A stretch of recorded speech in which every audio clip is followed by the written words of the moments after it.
এই মুহূৰ্তৰ এটা গুৰুত্বপূৰ্ণ খবৰ।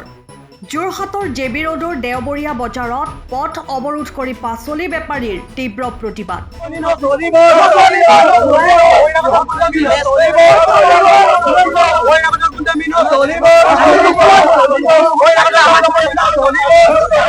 মানৱ পেগু নামৰ এজন পাচলি বেপাৰীক বেয়াকৈ আক্ৰমণ কৰে বুবু আনচাৰী নামৰ আন এজন ব্যক্তিয়ে।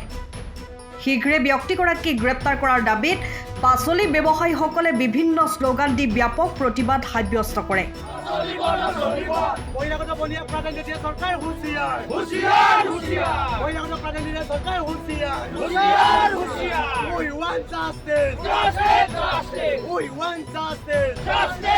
ইতিমধ্যে বেয়াকৈ আঘাতপ্ৰাপ্ত হোৱা পাচলি বেপাৰীগৰাকীক যোৰহাট মেডিকেল কলেজলৈ নিয়া হৈছে। ঘটনাস্থলীত আৰক্ষী উপস্থিত হোৱাৰ উমান পাই পলায়ন কৰে বুবু আনচাৰী নামৰ ব্যক্তিগৰাকীক। জনাইছো এই মুহূৰ্তৰ এটা গুৰুত্বপূৰ্ণ খবৰ। যোৰহাটৰ জেবি ৰোডৰ দেওবৰীয়া বজাৰত পথ অৱৰোধ কৰি পাচলি বেপাৰীৰ তীব্ৰ প্ৰতিবাদ। মানৱ পেগু নামৰ ব্যক্তিগৰাকীয়ে পাচলি বেপাৰীগৰাকীক বেয়াকৈ আক্ৰমণ কৰাৰ বাবে বুবু আনচাৰী নামৰ ব্যক্তিগৰাকীৰ বিৰুদ্ধে তীব্ৰ প্ৰতিবাদ সাব্যস্ত কৰে। শীঘ্ৰে ব্যক্তিগৰাকীক গ্ৰেপ্তাৰ কৰাৰ দাবী জনাই বিভিন্ন শ্লোগান দি ব্যাপক প্ৰতিবাদ সাব্যস্ত কৰে পাচলি বেপাৰীসকলে।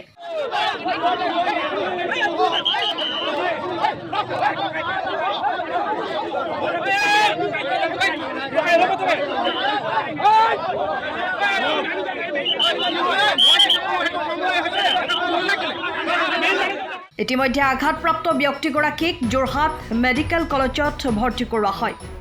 ঘটনাস্থলীত আৰক্ষী উপস্থিত হোৱাৰ উমান পাই পলায়ন কৰে বুবু আনচাৰী নামৰ ব্যক্তিগৰাকী। ৰাতিপুৱা আমি বজাৰলৈ আহিলো, আহি মেলি মাল নমালো। মাল নমাই মোৰ লগৰে হয়, ই নাৰিকল আনিলে। গুগুনে কি কয় এইটো মই নাজানো। ই আহিলে দাম কৰিছে, আমাৰ লগৰটোৱে ক'লে 70 টকা।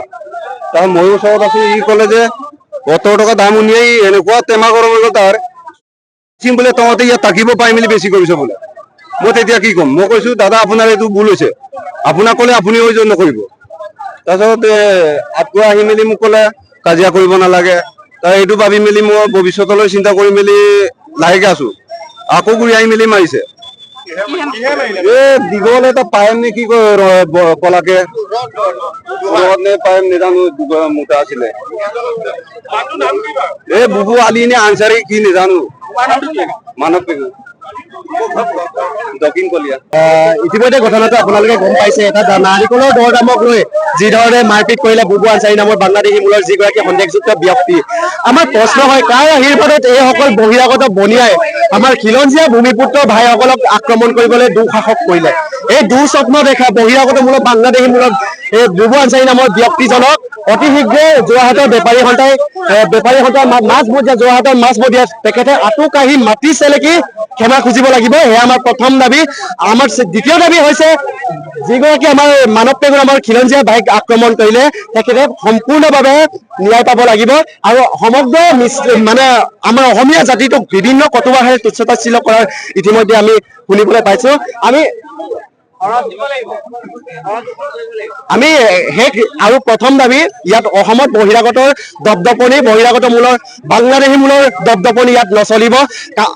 তেওঁলোকে যাৰে আশীৰ্বাদত ইয়াত ব্যৱসায় কৰি আছে থাকক, আমাৰ আপত্তি নাই। কিন্তু তেওঁলোকে বহিৰাগত হৈ বাহিৰৰ পৰা ইয়াত ব্যৱসায় কৰিব, ইয়াতে ব্যৱসায় দখল কৰি আচলতে আমাৰ খিলঞ্জীয়া ভাইসকলক আক্ৰমণ কৰিব নোৱাৰিব। এই কাৰ্যক আমি তীব্ৰ ভাষাৰে গৰিহণা দিছো। যি সময়ত চৰকাৰে বাংলাদেশী মূলৰ বুলি খিলঞ্জীয়াকে উচ্ছেদ কৰি যি ধৰণৰ বীৰত্ব দেখুৱাই, তেনেদৰে এইসকল লোকক আচলতে সন্দেহযুক্ত এইসকলক উচ্ছেদ কৰিলে চৰকাৰৰ আমি বীৰত্বক শ্ৰদ্ধা জনাম, আমি সন্মান জনাম। আমাক লাগিব, নহলে আমি ৰাস্তা হেৰি নিদিওঁ। প্ৰশাসনৰ কাম কৰিব লাগে, আমি আমাৰ কাম কৰিম। যাতে জাতিত ধৰি কাম মাৰিছে যে সেইটোৰ গতিকে আমি জাতিত ধৰি তাকো যি পানিচমেণ্ট দিবলগীয়া হয় পানিচমেণ্ট দিম। আমাৰ TMPK আছে, মিচিং নিমাক্তবাগ আছে, চব আছে আমি এইটো দিশত আমি কিন্তু এৰি নিদিওঁ আপুনি ঘৰখনত জাপানীজ চৌকাত দৰ্জা খিৰিকী গ্ৰিল গেট আদি লগাব বিচাৰে নেকি যিবোৰ দীৰ্ঘদিন অটুট থাকিব তেন্তে পলম নকৰিব আমাৰ বিপণীলৈ আহক যোৰহাটৰ একমাত্ৰ আমাৰ বিপণীত এনে উন্নত সামগ্ৰী উপলব্ধ এই মেচিনটোৱে বেণ্ড কৰা হয় দৰ্জা চৌকাত আৰু উইণ্ডো বনোৱা হয় বাকী আমাৰ গেনব্লাইজৰ হয় এইবিলাক আমাৰ ঠিকনা শ্ৰীৰাম এলুমিনিয়াম চেণ্টাৰ ডিচিবি তিনিআলি তৰাজান যোৰহাট 785006 যোগাযোগৰ নম্বৰ 8638967754 অথবা 9401552548 পাল্লা বনোৱা আছে এইটো গেলভেনাইজৰ হয় এইটো প্ৰেছ ষ্টীল বুলি কয় এইটো গেলভেনাইজৰ উইণ্ডো হয় ইয়াত ষ্টীলৰ এইবিলাক গ্ৰিল দিয়া আছে এক্সট্ৰাকে গ্ৰিল প্ৰয়োজন নাই গ্ৰিল চব লাগি গৈছে আৰু ইফালে মস্কিটো নেটো দিব পাৰে এইটো মস্কিটো নেট এফালে বেক চাইডে মস্কিটো নেটৰ পাল্লা আছে পকাত নি পিনে ঘৰটো আৰম্ভ কৰোঁতে লৈ যাবলগীয়া হয় তেতিয়া পকাত দি দিলে মানে ইয়াত ঢেলাই সোমাই যাব মছলা সোমাই যাব বালি মছলাটো ভৰাই দিলে মানে মজবুত হৈ যাব ইয়াৰ সময়ৰ খবৰ সময়ত পাবলৈ ফলো কৰক টাইম অফ